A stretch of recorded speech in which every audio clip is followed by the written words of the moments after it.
a comprehensive look at trends, fund profiles, and more in Exploring ETFs.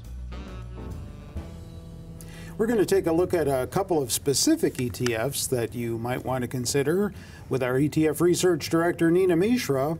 She joins me now. Before we do that, given what's been going on with the stock market lately, a lot of volatility all throughout the entire year. Yes. The data shows, this is kind of surprising to me, the data shows ETFs continue to be popular. Yes, yeah, as you said, stock markets all over the world have been so volatile in the past few weeks, especially thanks mainly to all these global growth worries and now the monetary policy uncertainty in the US.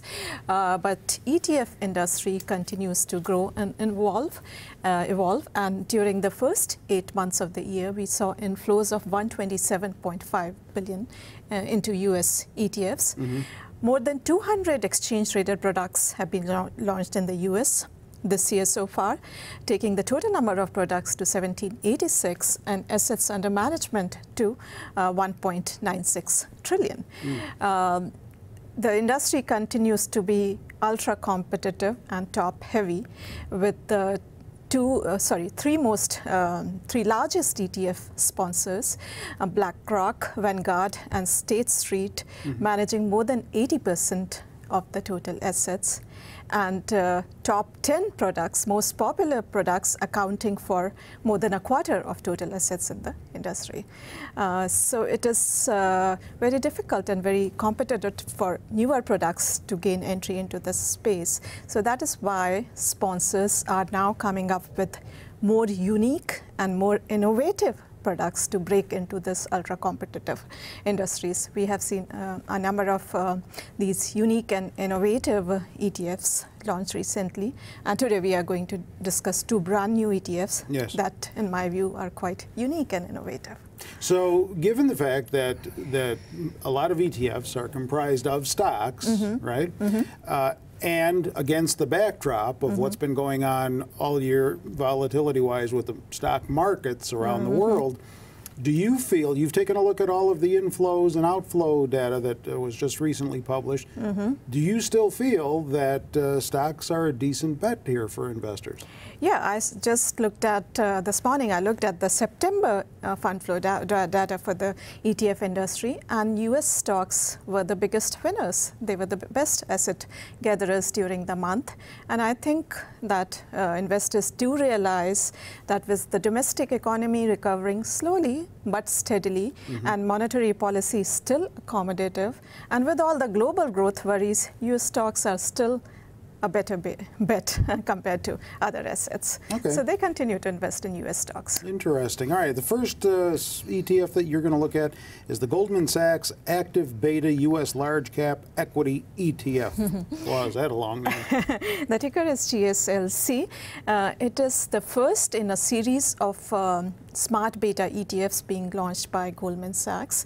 They'll be tracking, they're called active beta ETFs, and they'll be tracking some factor-based indexes, proprietary indexes developed by Goldman Sachs.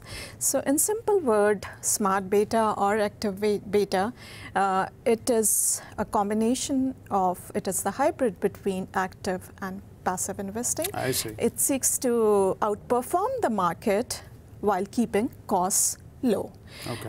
So unlike market cap weighted indexes, they are weighted on certain fundamental factors usually, and in case of this particular ETF, stocks are weighted on 4 fundamental factors of good value, high momentum, high quality, and low volatility.